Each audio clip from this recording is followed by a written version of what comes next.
Sininausingbu Puranthaba Maitena Taram Noksari Indiagi Prime Minister France ta Yoruba Matung America da Yokre haiba Queen Loina Kange Mamang the Su Quena Kankre Donald Trump Haibi USA gi President asi President Oiba Natana businessman Amasu Oidibani Matanatana Magi Matungda Asoba businessman Elon Musk DOGE Haiba Akwigi Anoba Department Asigi Taupu Duna Yauri Asigi DOGE Haiba Akwigi Anoba Department asi Hunter no hapsilapani magi mathausi kari no haibda akhoi America gi government na paisa se karamba mafamda satli ba paisa se chumibra la libra haibdo adu yengjinnaba adumba nauna hapapa department amani Elon Musk South Africa da poi USA da pokpa mioi natragadi USA da akhoi presidential election se isini nausing masi thengnabe ade haibdi election lepe ade adubu tambangamde paisa bo pairabadi yada yai malem se ko mioi bana semba sanabini runni loni aduna mahak tungda USA gi president oirakloy haibusu tamangamde oirapasu yari asumaina miyamna phungdongna basu leiko isini noksi Donald Trump na Narendra Modi ga unaduna press conference anirak tawki masida wahang kayama hangki Bangladesh ka mari leinabagi matangda deep state ki matangda America gi khud yaubra yaudabra haibina singbagi matangda amasung F-35 yon bagi matang thawgi matang loi shure isini noksi F-35 America na India da yoningi laigedra lairoidra haibidudi khangdri sigi talak asida su 57 su laigani haibigi adumba paw malai sinauksing masi pura confirm oibidi natri India gi Prime Minister gi USA khongsat asida USA gi National Intelligence Director oiribi Tulsi Gabbard kasu Modi ga unaki hairiba nupi asi Hindu lining da onkiba magi mamagi matamda adumba politician amani mahak mamang de India da su kyarak laglame makhoi ani gi marakta India amasung USA gi friendship gi matang da su wari sanaki USA gi NSA Michael Watts India gi na NSA National Security Advisor asi Ajit Dovan aduga USA gi na Michael Watts ari sini asiga su Narendra Modi ga adumaina unaki masida defense technology security AI semiconductor space gi matang da su wari kiyama sanaki haidi Asigi matung Elon Musk DOGE department faidi asiga magi imung manung masa apik pa yauna Modi ga unaki masida Elon Musk na Modi da Starship Hitchin gi gip ama Modi da maina khusinaki masi Starship rocket ki matonda hapa sin adugi mawngda sabani masida haibidi rocket asigi matonda khuigi hapliba sin ase sabda sinariba material ase any hit ngakthokpa ngammi haidi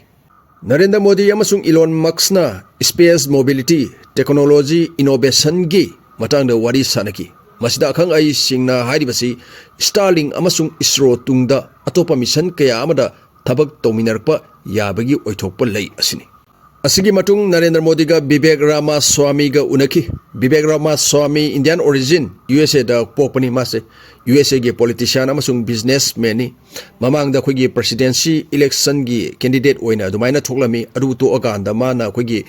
with Donald Trump da mateng pang ki bani DOGE department da Elon Musk ka punna paiminar mani adubu ma tokre masida khogi innovation cancer atai kaya amasu wari sanaki unabasida Vivek Ramaswamy gi makuboksu yauki asigi matung Prime Minister Narendra Modi White House da salami nupi masa ma tholaklaga ma bu oi Donald Trump manungda lumduna leirami Modi bu oi we miss you a lot haina adumaina palli video kaya ama adumaina thadorokpa isini nauksinggaina maruina Twitter da yamna thengnabi gani asidagi USA gi thau pubasing habidi government department pairibasing kaya amaga khusoknare matang India gi thau pubasing ga su Donald Trump ga matang unare asida India gi NSA Ajit Dovan su yauri asidagi White House da sign tawre Prime Minister Modi na mahak America da lakpagi masida Donald Trump na Prime Minister Modi gi maning da leplaga CR Sauki adjust tawba isineraw singaina dum ubiramgani masimak Israel gi Prime Minister da su tawba uki Donald Trump na masidagi Donald Trump na khogi Prime Minister Modi da album ama gift tawki maduda mabani gi mamang da tawminakiba thabak singi photo kayama yauri masina makhoini bu ngakchang emotional ohele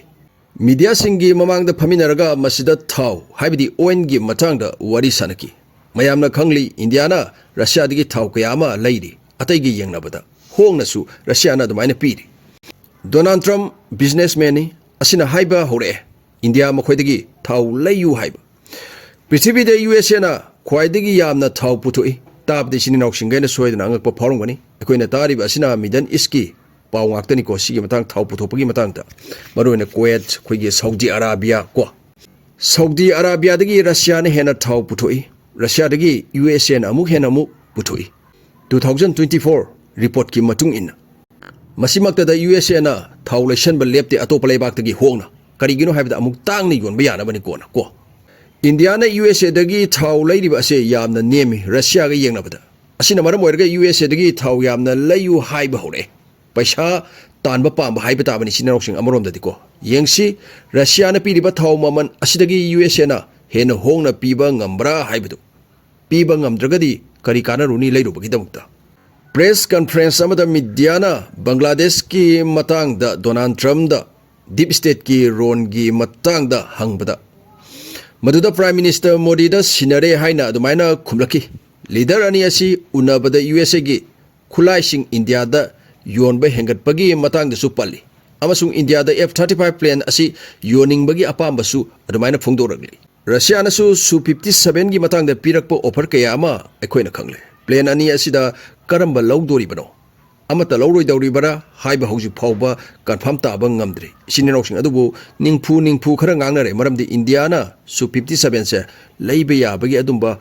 high possibility leire haina India Navy na sijanaba F-18 USA na offer tawrame India Navy na madu tolaga Rafale M haibdi maruina khoigi marine haibani sinenok sing akoigi Navy sing na sijanaba hatak kuikuidna France tagi kuntaruk adumaina order tawkhredana ko F-21 su F-16 gi upgrade version ni masi offer tawri adubu India na masi lining dabagi apamba adumaina ulli India na F-35 amasung F-15 igan ase pamlak pa yai sinenok sing Russia dagi laiga dawri ba amasung USA dagi laiga dawri ba se pura confirm oidri plane gi matang sing ase amanama hai ko aduna yengisi kumaina tawge haibdo ko asida natana mamangda Canada amasung India ga tawnarama din striker infantry vehicle gi matang da USA ga somu wari sanakhre sinenok sing amasung M777 Howitzer gi wari su yauri haidi USA dagi India na laibagi matang China gi J-20 Tibet region da deploy tawduna laide masi counter tawna ba honabada Su-57 dagi F-35 na farkani haina dumaina phongdongna rupsu yauri Fifth generation plane atopa lebak tagi laina adum sisina duna MK da su mai onsen ba asini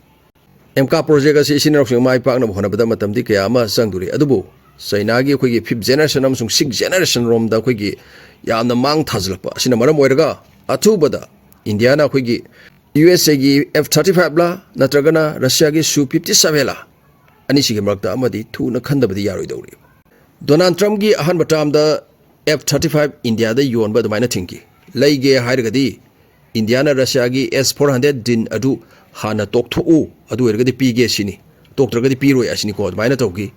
adu bo hojikti yoning la aikoina khangkhre F-35 da makhan ahum lai makhoi gi cost maman na singba se amabu mana de haiba ko aduga Su-57 ga yengna ba su F-35 na tang bi heli businessman ni yonsanna ba honarakani Modi amasung Trump unaba asida 2030 phawbada India amasung USA gi bilateral trade ase 500 billion USA dollar yobagi adumaina pandam thamli asini sininoksing India gi Prime Minister Narendra Modi na khoigi United States asatuna makhoigi President Donald Trump ga unakibagi mata asidi sarakpa paw amani ko sininoksing amasung khoigi manungda kari yaurige habidudi government gi secrecy aron boy na adumaina thamamgani Asyaraga Puran Thaba Maitena Kaina Nabaya Tang Nijari Kanglipa Imana Yaifare Yaifaminarsi